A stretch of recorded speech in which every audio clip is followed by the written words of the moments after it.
Hello, আসসালামু আলাইকুম। Hope you have been great. Okay, আজকে যে বিষয়টা নিয়ে কথা বলবো সেটা হচ্ছে আমার খুব কাছের ভাই এবং বোনদের যে সমস্যাটা হয় এবং হচ্ছে অনেকেই এই কাজগুলো করে থাকেন, তাদের উদ্দেশ্যে বলছি। সেটা হচ্ছে যে বিয়ের পর অনেক সময় দেখা যায় যে আমাদের বোনেরা একটু ঝুট ঝামেলা হলে আমরা মেয়েরা যেহেতু অভিমানী, আমরা যাব কোথায়, বাবার কাছে যাব, বাবার বাড়িতে থাকবো। কিন্তু বেবি হওয়ার পর তো দেখা যায় যে পানিশমেন্ট যেটা দেয় সে তার হাজব্যান্ডকে দেয় এরকম যে আমি তোমার সাথে রাগ করে বাড়িতে এসেছি, তুমি তোমার বেবির চেহারা দেখতে পারবে না, ভিডিও কলে হয়তো বা বেবিকে দেখায় না। তখন হয় যে হাজব্যান্ড হয়তো অনেক দূরে থাকে বা কাজে থাকে বা ঝগড়াঝাটি আপনাদের মধ্যে হয়, দ্যাটস ডিফারেন্ট। আমি নিজেও প্রচণ্ড রেগে গেলে মুখ দিয়ে যা আসে তা বলে ফেলি, কিন্তু আমার ব্যাপারটা হচ্ছে আমার একটু পরে আবার মাথা ঠান্ডা হয়ে যায়। তবে যদি সেটা গুরুতর অপরাধ হয় সেই ক্ষেত্রে আমি ব্যালেন্স রাখতে পারি না, আমার সময় লাগে। কিন্তু আমি আবার কাছের মানুষদেরকে দূরে রাখি না।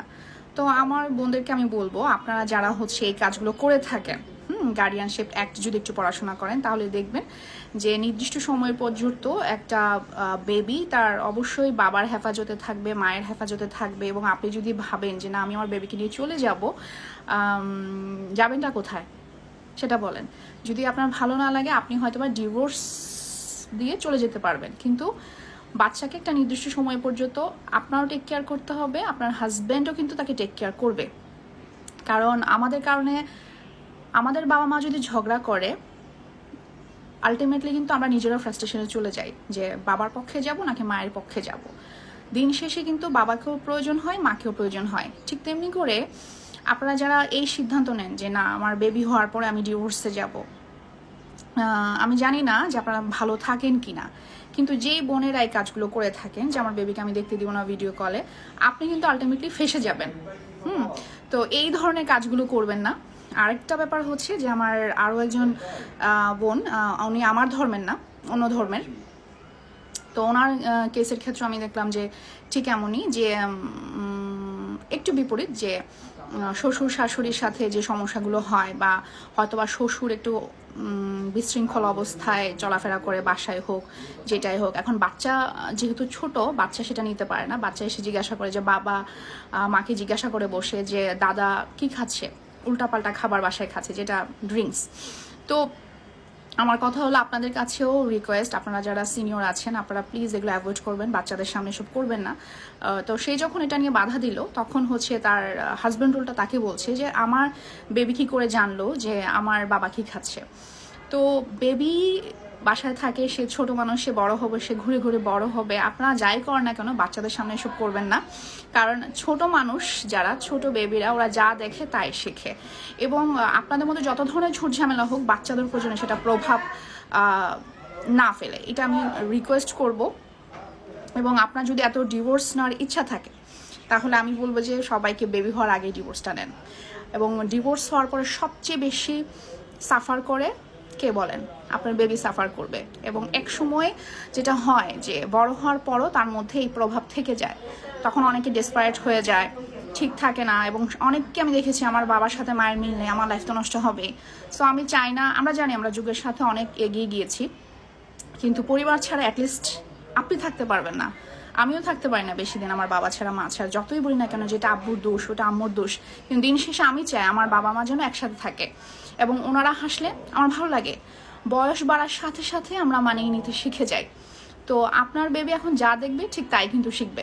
তো রিকোয়েস্ট থাকবে এটাই যে ঝগড়া করেন যাই করেন, তো আলটিমেটলি হ্যাঁ একটা যখন কেউ সেপারেশন চলে যায় একটা নির্দিষ্ট বয়স পর্যন্ত মেয়ে মায়ের কাছে থাকবে, এটাই খুব স্বাভাবিক। এবং শ্বশুর শাশুড়ি যদি ঝুটঝামেলা করে তখন স্বাভাবিক অন্য ধর্মের বোনেরাও চাইলে অন্য বাসায় থাকতে পারে, তার বেবি নিয়ে চলে যেতে পারে, সেখানেও কোনো সমস্যা নেই। তো বাচ্চা যেখানে হেফাজতে থাকবে আদালত কিন্তু সেটাই দেখবে যে বাচ্চা, হিন্দু ধর্মাবলম্বী যারা আছেন দেখা যায় যে বাবা হচ্ছে কর্তা, এরপর হচ্ছে মা।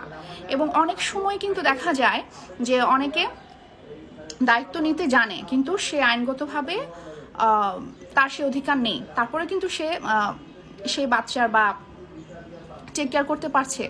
তো আমিও, আমার রিকোয়েস্ট থাকবে সেটাই যে আপনারা যখন কোর্ট পর্যন্ত চলে যান, ডিভোর্স পর্যন্ত চলে যান, এর আগে একটা বার বাসায় বসে নিজেরা সমাধান করবেন যে আমরা যেটা করছি, আমরা যে সিদ্ধান্তে চলে যাচ্ছি, এটার জন্য আমার বেবি সাফার করবে না? তো অবশ্যই আপনার বেবি সাফার করবে। আমি অনেক দেখেছি যে ডিভোর্সের পরে দ্বিতীয় বিয়ে করছে, কিন্তু আলটিমেটলি সে বিয়েও টিকছে না।